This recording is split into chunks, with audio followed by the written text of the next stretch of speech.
Selamat sejahtera dan selamat bertemu kembali murid-murid. Hari ini cikgu akan mengajar anda cara-cara membina ayat tanya. Dan sebelum cikgu mulakan hari ini, cikgu ingin mengucapkan selamat kembali ke sekolah kepada pelajar-pelajar tingkatan 5 dan tingkatan 6. Dan jangan lupa kekalkan jarak 1 meter ataupun amalkan penjarakan sosial dan tolong jaga keselamatan anda. Baiklah murid-murid, kita balik kepada pelajaran pada hari ini. Okey, bahagian membina ayat tanya ini biasanya diberi di dalam bahagian B kertas satu awal. Dan biasanya kamu hanya diuji satu soalan saja yang mempunyai jumlah markah sebanyak 2 markah. Okey, sebelum kita belajar untuk membina ayat tanya, adalah penting untuk kita mengetahui kata tanya yang patut kita gunakan. Sebab ada kalanya murid menggunakan kata tanya yang salah dalam pembinaan ayat tanya itu. Ini menyebabkan ayat tanya mereka salah dan mereka gagal mendapatkan sebarang markah. Okey, pertama sekali, apakah kata tanya yang perlu kita ketahui? Okey, apa, siapa, kenapa atau mengapa, bagaimana, bila, di mana dan berapa. Okey, so ini adalah kata tanya yang biasa kita gunakan untuk membina soalan. Dan setiap kata tanya ini mempunyai fungsi tersendiri. Kita tidak boleh menggunakan kata tanya yang sama untuk semua jenis soalan. Contohnya, apa digunakan untuk menanyakan maklumat? Siapa digunakan untuk menanyakan tentang orang? Kenapa atau mengapa digunakan untuk menanyakan sebab? Bagaimana digunakan untuk mengetahui cara-cara atau kaedah-kaedah sesuatu perkara itu dilakukan? Bila untuk menunjukkan masa atau waktu, di mana untuk menunjukkan tempat atau lokasi, dan akhir sekali berapa untuk menunjukkan bilangan ataupun harga. Ini adalah satu perkara yang penting kerana murid-murid perlu mengetahui fungsi kata tanya ini. Sebab jika murid tidak memahami fungsi kata tanya ini, maka kamu akan gagal menggunakan kata tanya yang sesuai untuk membina soalan. Baiklah murid-murid, seterusnya satu lagi komponen penting dalam pembinaan ayat tanya ini adalah penggunaan partikel kah. Di sini cikgu telah memberikan 2 contoh. Okey, kita lihat contoh pertama dulu. Apakah nama pasukan bola sepak kegemaran anda? Soalan kedua, nama pasukan bola sepak kegemaran awak apa? Okey, kedua-dua soalan ini berupa soalan yang sama dan cikgu telah menggunakan kata tanya yang sama. Perbezaannya, untuk contoh pertama cikgu menggunakan partikel kah, dan untuk contoh kedua cikgu tidak menggunakan partikel kah. Kenapa? Jawapannya sangat senang. Kita hanya akan menggunakan partikel kah jika kita menggunakan kata tanya pada awal ayat. Jika kita menggunakan kata tanya itu pada akhir ayat, ataupun jika kita tidak menggunakan kata tanya, kita tidak perlu menambah partikel kah. Okey, so tolong ingat contoh lain. Bagaimanakah, siapakah, di manakah, bilakah. Jika kamu menggunakan kata tanya pada awal ayat, jangan lupa tambah partikel kah. Faham murid-murid? Okey, sekarang kita lihat teknik untuk membina ayat tanya.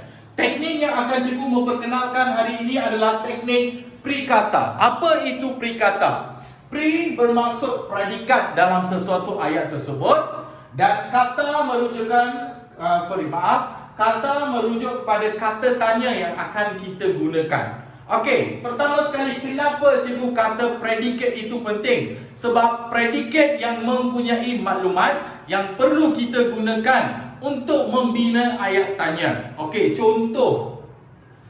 Saya akan memulakan buku rujukan kamu pada minggu hadapan. Okey, di dalam ayat ini predikatnya adalah buku rujukan kamu pada minggu depan. Okey, sekarang kita sudah mengenal pasti predikat. Dan jika kamu lihat predikat ini, tolong fokus kepada kata sendi pada.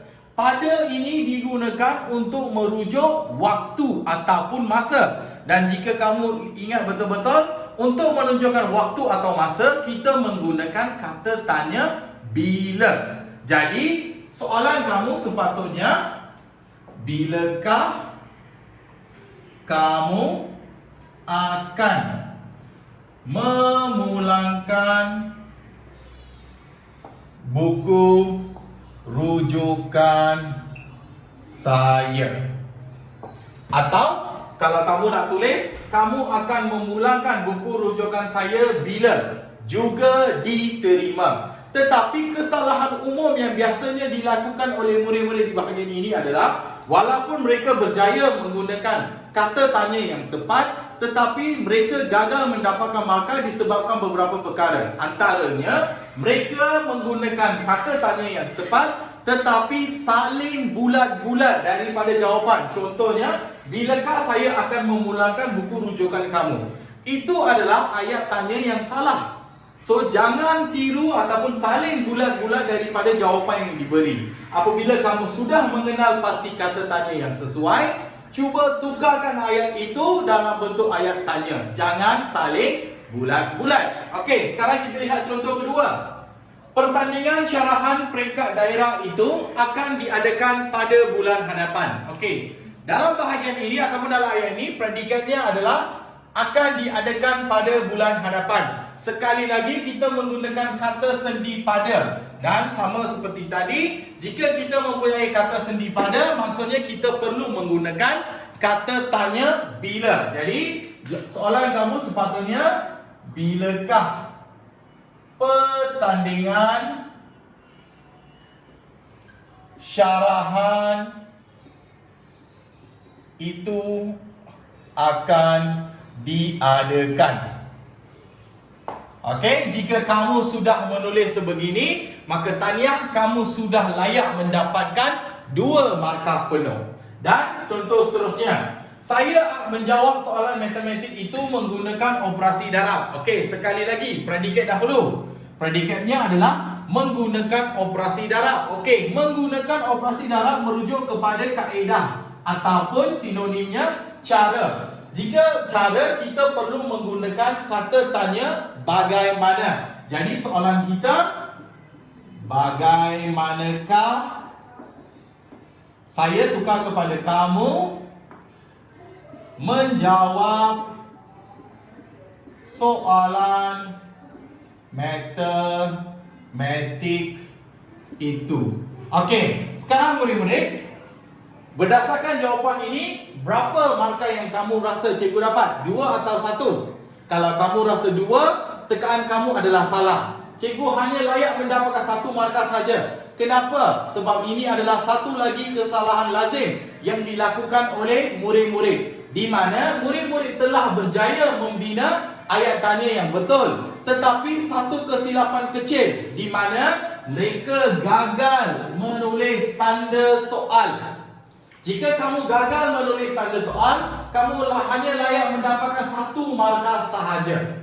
Ini adalah satu kesalahan yang kita panggil remeh-temeh, tetapi mampu menyebabkan kamu mendapatkan markah yang kurang. Jadi tolong ingat, setelah kamu selesai membina ayat tanya, jangan lupa tanda soal. Okey, contoh terakhir kita pada hari ini adalah, ya, saya akan bertukar ke sekolah baru pada bulan hadapan. Okey, di mana di sini kamu mempunyai 2 maklumat.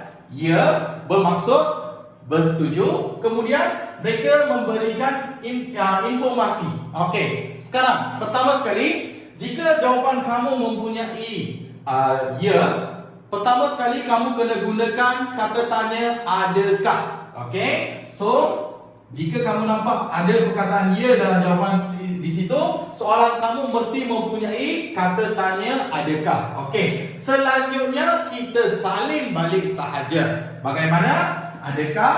Okey, saya tukar kepada kamu ataupun anda akan bertukar ke sekolah baru pada bulan hadapan. Dan seperti biasa, jangan lupa tanda soal.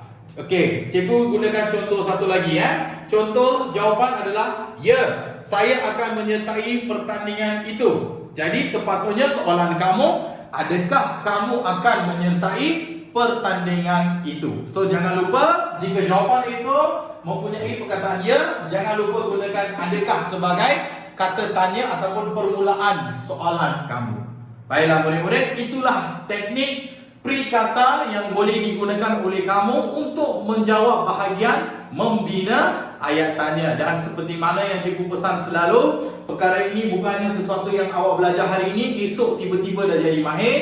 Kamu kena banyakkan berlatih dan jangan lupa membuat latihan di rumah. Setakat itu sahaja pada hari ini. Semoga kita bertemu lagi dalam video seterusnya. Dan jangan lupa kekalkan jarak keselamatan anda dan tolong jaga kesihatan anda. Sekian, terima kasih.